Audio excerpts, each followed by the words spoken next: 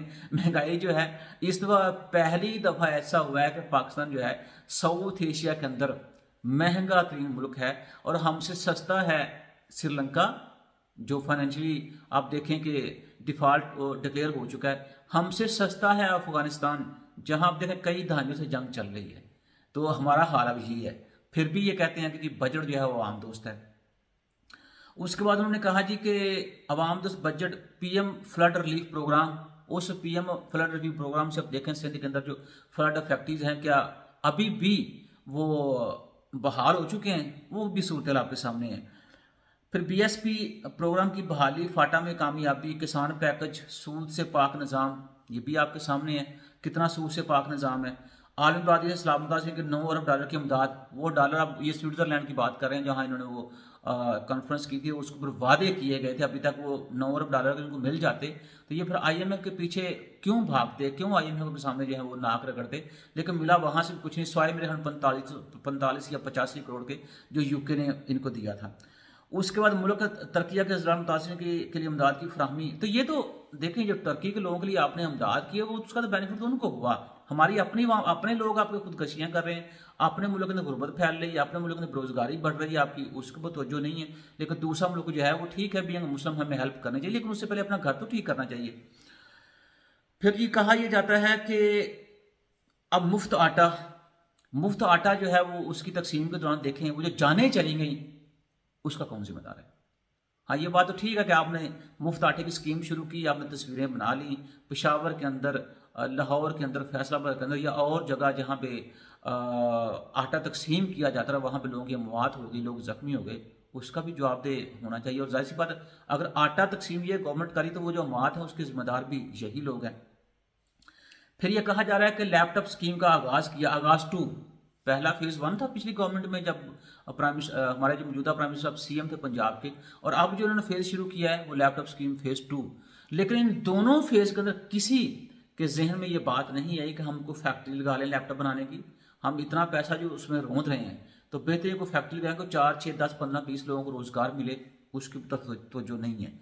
Talent Hunter sports league کا آغاز، آپرا fly over کی تعمیر، توانائی کے 3 منصوبوں سے 1800 میگا واٹ اضافی پیداوار، تارکول پاور پلانٹ منصوبہ، باختر انٹرنیشنل پروگرام، ٹیلی اسکول ڈیجیٹل تعلیم پروگرام دیے. اب ٹیلی اسکول ڈیجیٹل وہ بس والا پروگرام کی میں بات کر رہے ہیں. یہ اس سے بہتر یہ تھا کہ جو رننگ اسکولز ہیں ملک کے اندر میرے خیال میں ان کو مزید اپڈیٹ کیا جاتا، اور جو گوسٹ اسکول ہیں ان کو ایکٹیو کیا جاتا، یہ زیادہ بہتر تھا بجائے کے. لیکن پھر بھی بات کہ چونکہ یہ جو موبائل یا ٹیلی اسکول ڈیجیٹل تعلیم پروگرام ہے ظاہر سی بات ہے یہ تو دکھاوا ہوگا، اب دکھائیں گے، وہ پکچر بنیں گی، سارا کچھ ہوگا.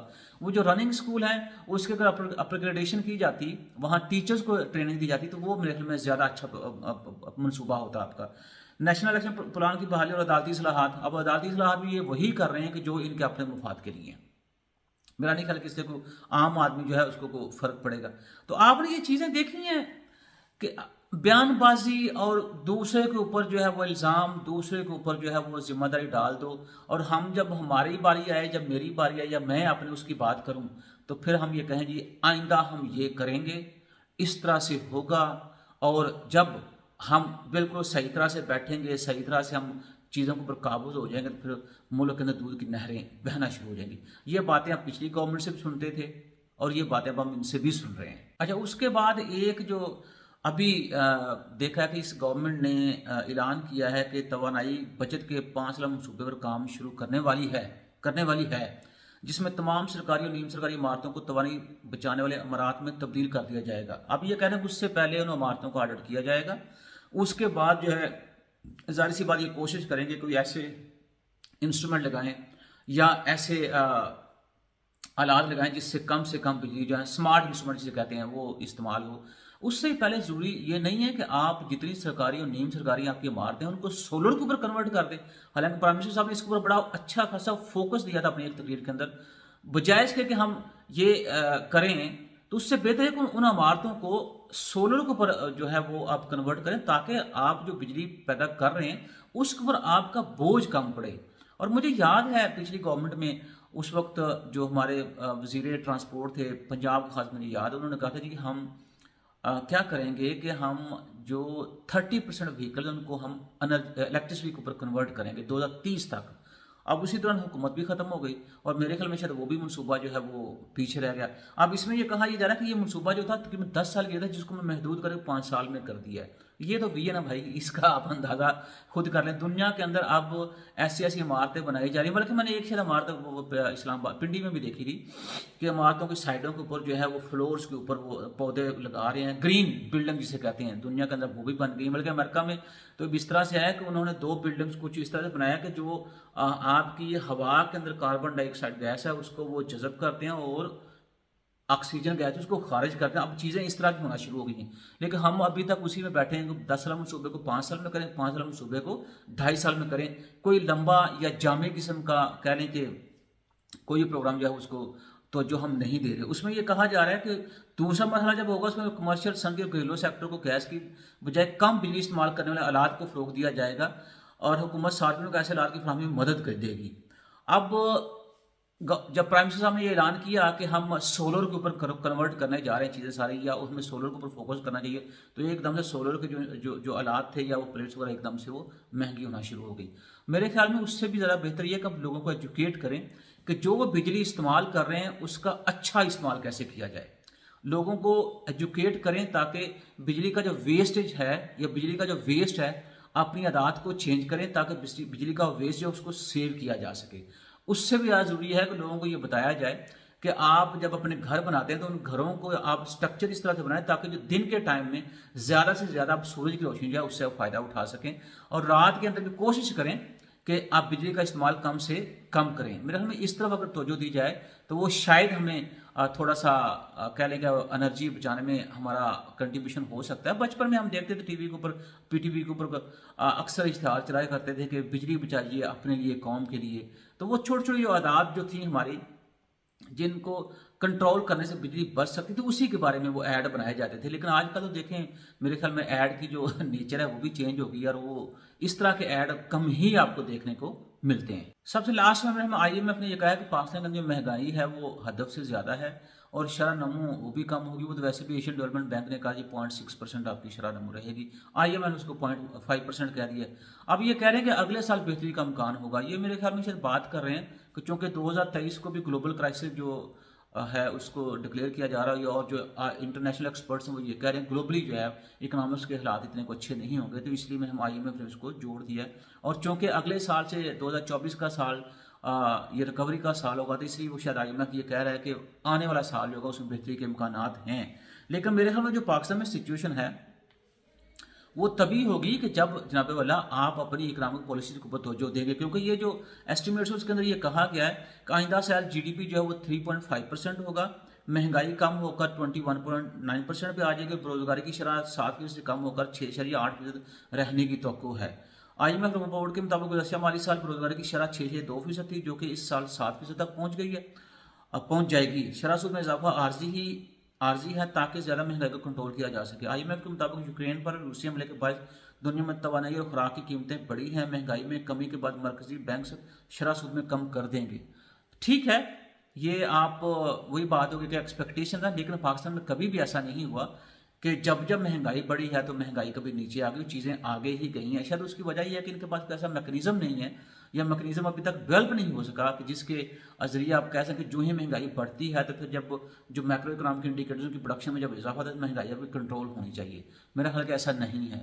ہاں ایک چیز جس کے اوپر زور دیا جا سکتا ہے، جیسے یہ کہا گیا کہ یوکرین پر روسی حملے کے باعث دنیا میں توانائی خوراک پاکستان چونکہ ایک زرعی ملک ہے تو ہمیں کم از کم یہ ضرور کر سکتے ہیں کہ زراعت کو ہم فوکس کریں، چونکہ دنیا کے اندر آنے والے وقت کے اندر آپ کہہ لیں کہ خوراک کی ڈیمانڈ جو اس میں کمی کبھی بھی نہیں آئی اور نہ کبھی آئے گی، لیکن آپ یہ کہتے ہیں ڈیمانڈ میں اضافہ توقع سے زیادہ ہوگا۔ تو ہم کم از کم اگر اپنے ایگریکلچر سیکٹر اس کو فوکس کر کے، تو وہ جو انٹرنیشنل مارکیٹ کے اندر ڈیفیشنسی ہوگی یا انٹرنیشنل مارکیٹ کے اندر اپنا ایکسپورٹ جو ہے آف ایگریکلچر پروڈکٹس اس کے اندر ہم انکریز کر سکتے ہیں۔ تو میرے خیال میں ہمیں ادھر فوکس کرنا چاہیے تاکہ ہم کچھ کما بھی سکیں اور اس سے پہلے اپنے آپ کو بچا بھی سکیں۔